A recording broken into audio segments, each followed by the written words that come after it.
আজকে একটা অন্যরকম ভিডিও আমি তোমাদের সামনে ট্রাই করার চেষ্টা করছি বললে ভুল বলা হবে। এই সমস্যায় আমরা কিন্তু সব সময় পড়ে থাকি, প্রতিনিয়ত এই জায়গায় গেলেই এই সমস্যাগুলো আমাদের সাথেই থাকে। সেটা কি, সেটা দেখার জন্য পুরো ভিডিওটা স্কিপ না করে দেখতে হবে। তো চলো সোজাসুজি চলে যাই মূল প্রসঙ্গে। সেটা হচ্ছে বিয়ে বাড়ির বিভ্রাট। বিয়ে বাড়িতে গেলে বিভ্রাট হয়, এটা আবার কিরকম কথা? সত্যি হয় নাকি বিভ্রাট? না না, সেরকম কোনো ব্যাপার নেই।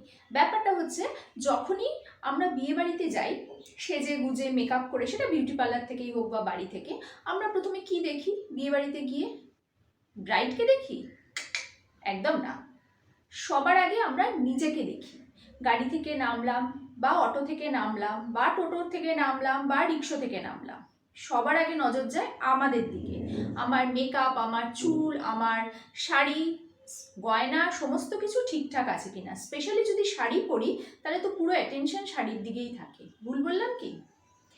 তারপর যখন দেখলাম সব কিছু একদম ঠিকঠাক রয়েছে, আমার শাড়ি, জুয়েলারি সমস্ত কিছু ঠিকঠাক, এইবার আমরা এন্ট্রি নিচ্ছি বিয়েবাড়ির দিকে।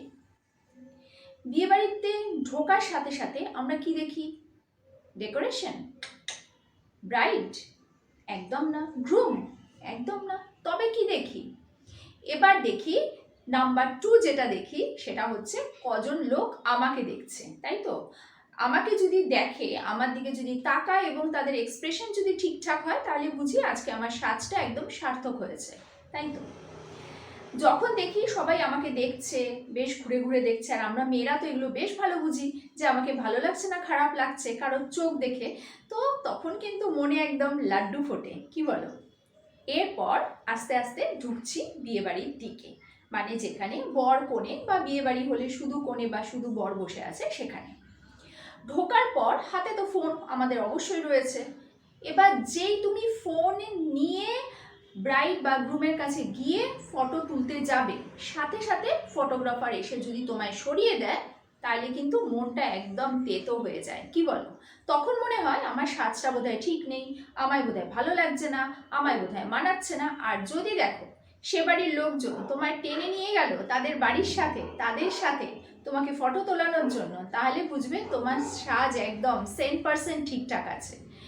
এবার তুমি নিজে বর বা কনের সাথে সেলফি নিতে যাচ্ছ, সেটা যদি দেখো কনের থেকে তোমাকে একটু বেশি ভালো লাগছে, তাহলে তার আনন্দের শেষ থাকে না। তো সেলফি টেলফি নেওয়া হয়ে গেল। এবার কি দেখবো? এবার দেখি কনেকে। হ্যাঁ, এইবার আমরা কনের দিকে দৃষ্টিপাত করি। কি দেখি?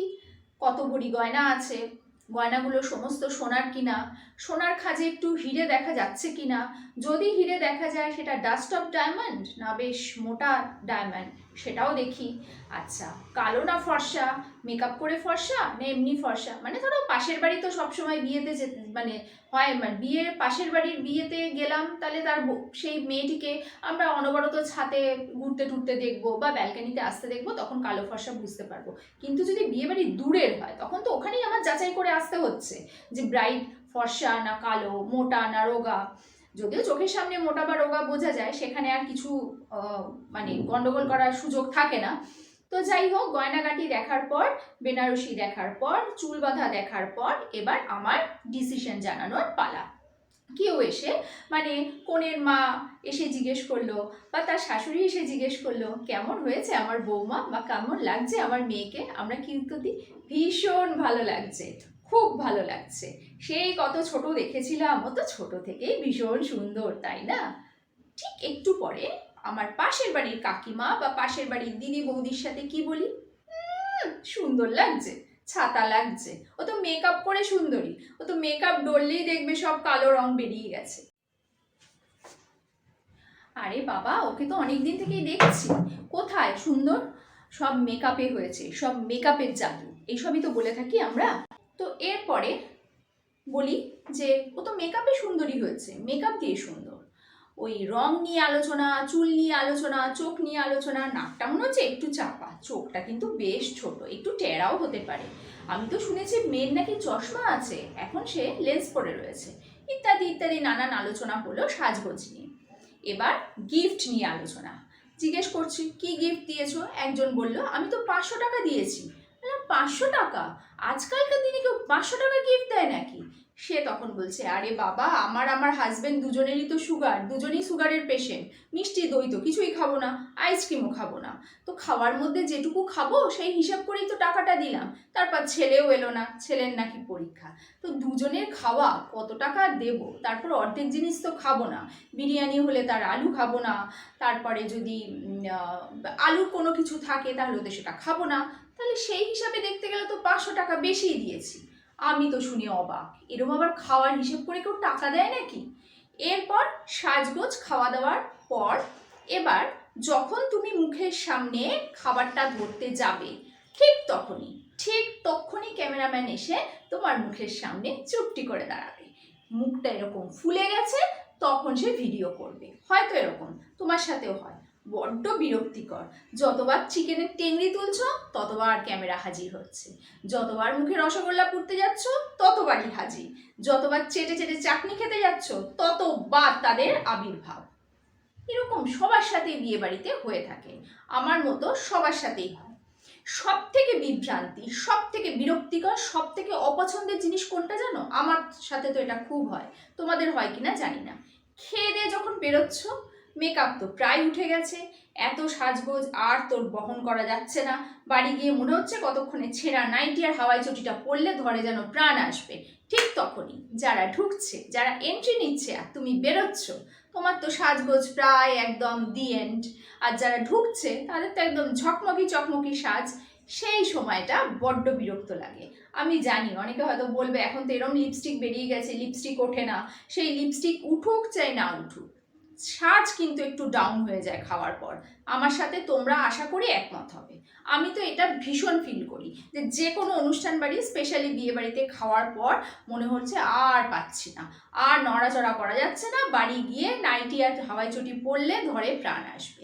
এবার যদি কারোর সাথে দেখা হয়, সে 32 কপাটি দাঁত বের করে তোমায় জিজ্ঞেস করছে, কেমন আছো, অনেক দিন পর দেখলাম, তখন মনে হয় ছেড়ে দে মা, কেঁদে বাঁচি, এবার আমি বাড়ি গেলে আমার ধরে প্রাণটা আসে।